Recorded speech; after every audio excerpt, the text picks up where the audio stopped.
Je ne peux pas répondre. Ami est toujours là et Khadija est là aussi. Il y aura sûrement une dispute. Ah non mais les gars, on est d'accord que Alioune a été lâche là. Non mais il a joué au lâche à passer comme ça en voiture. Qu'est-ce qui l'empêchait de sortir de sa voiture pour aller calmer les femmes là, régler ce problème? Oh, franchement non, on ne connaît pas encore très bien Ami, mais je trouve qu'il ne la mérite pas. Bonjour à tous et bienvenue pour une nouvelle revue de la série Polygamie par Yeta TV. Si c'est la première fois que tu passes par là, je m'appelle Sylvia et sur cette chaîne, je fais des revues et des analyses de films et séries afro. Donc abonne-toi et active la cloche pour ne pas rater la prochaine revue. Après cet épisode, je suis convaincue d'une chose, c'est que entre Yaye et Alioune, ça ne se fera jamais. Après, c'est tant mieux pour Ami dans un sens, mais Yaye est trop lâche, il n'assume pas et il est clair que cet homme a signé monogamie.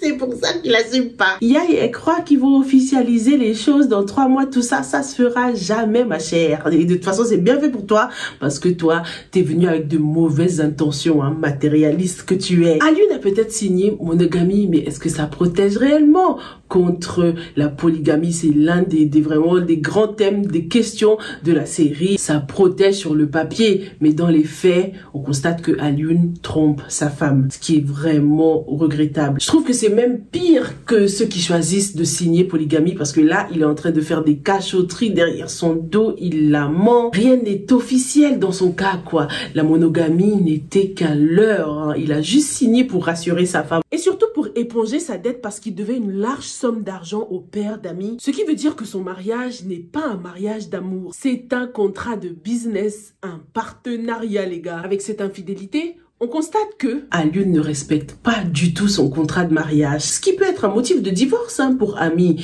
mais je pense qu'elle l'aime trop pour le laisser partir. Dans ce deuxième épisode, on voit comment elle le réveille le matin, elle a envie de passer plus de temps avec lui, elle est amoureuse de son mari, ce qui est vraiment normal. La question qu'on se pose, c'est est-ce qu'elle est au courant de ce contrat qu'Alioune a passé avec son père? Est-ce qu'au bout d'un moment, au bout de quelques années, Alioune pourra demander le divorce? Ou bien est-ce que ce mariage l'arrange aussi parce qu'il veut profiter de la fortune de Ousmane Diaby? Yaye est sur lui à cause de l'argent, pour son argent, alors que toute sa fortune vient de sa femme. Elle veut sa part du gâteau aussi, donc de quel gâteau est-ce qu'on parle? Est-ce que Alioune est vraiment un riche? Qu'est-ce qu'il fait dans la vie? Ou est-ce qu'il profite juste de l'argent de sa femme? Alioune est vraiment le pire pour moi. Dites-moi qui est le pire pour vous dans les commentaires, mais à ce stade de la série là, c'est vraiment le pire parce que à la surface là, il joue au papa, au mari parfait, alors qu'il est en train de trahir sa femme, lui planter un couteau dans le dos. Cette situation crée de la guerre, de la rivalité entre Yaye et Ami, et pourtant Ami n'est même pas au courant que son mari la trompe. Elle n'est pas encore au courant, sinon elle ne viendrait jamais se coiffer sa fille dans le salon de Yaye. Mais cette situation nous a juste permis encore une fois de connaître Khadija, que Yaye a appelé au secours, hein. Khadija est une fille à problème. Le fait que Yaye soit sa pote en est une preuve. Regarde le genre de copine qu'elle a. Des filles à problème, des voleuses de mari. Parce que Khadija aussi, elle est sur Djibril, son voisin, là, alors qu'il est marié. En tout cas, ça nous apprend une chose. On n'en a pas encore la preuve concrète, hein, mais je pense vraiment que Alioune a signé monogamie. Comme quoi, même si on a signé monogamie, on n'est pas à l'abri de la tromperie. Il faut rien prendre pour acquis et ça nous permet de passer à mon prochain point. Parce qu'on a Anta qui est beaucoup trop sûre d'elle en ce moment-là. Elle est sûre que son mari ne la trompera pas, qu'elle ne va jamais tomber dans les bails de polygamie. Elle n'est pas dans ça. La vie nous réserve des surprises, Anta. Mustapha passe pour un homme vraiment amoureux de sa femme, très responsable parce qu'il gère bien son entreprise, il gère bien son foyer.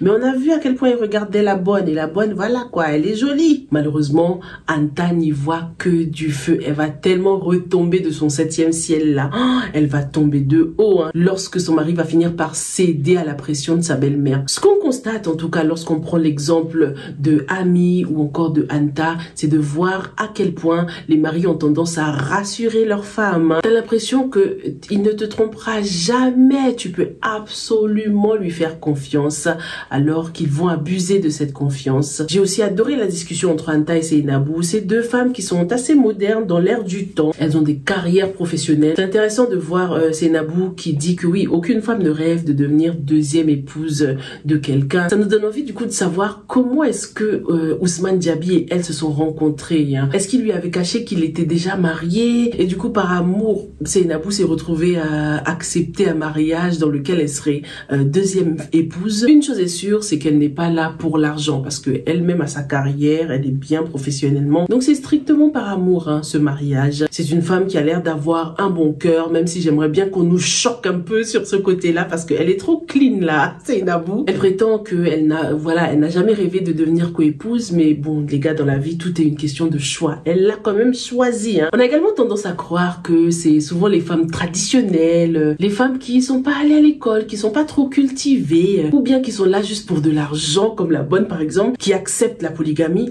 mais ce n'est pas toujours le cas, hein. Lorsqu'on voit ces deux femmes là qui sont très modernes, on se rend compte que dans la polygamie, il n'y a pas de profil type, quoi. Donc gare à toi, Anta, dans la vie il faut savoir faire des compromis, des concessions. J'aime bien ce petit rapport entre modernité et tradition, hein, qu'on retrouve dans la série Polygamie. La polygamie que certains ont tendance à considérer comme un peu arriérée et plus que jamais présente dans nos sociétés africaines. On a tendance à croire que c'est nos mamans de l'époque, ouais, elles avaient pas le choix, du coup voilà quoi, fallait accepter, fallait supporter, mais ça se fait toujours. Malheureusement, les femmes continuent à accepter la polygamie et d'autres continuent à se battre pour être les seuls dans le cœur de leur mari. C'est vraiment un combat difficile. Il n'y a-t-il que du négatif dans la polygamie? On verra bien ce que cette série va nous proposer. Est-ce que la polygamie ou le fait d'accueillir une autre femme dans son foyer doit toujours être considéré comme cette espèce de Damoclès, ce danger qui peut frapper à tout moment, quoi?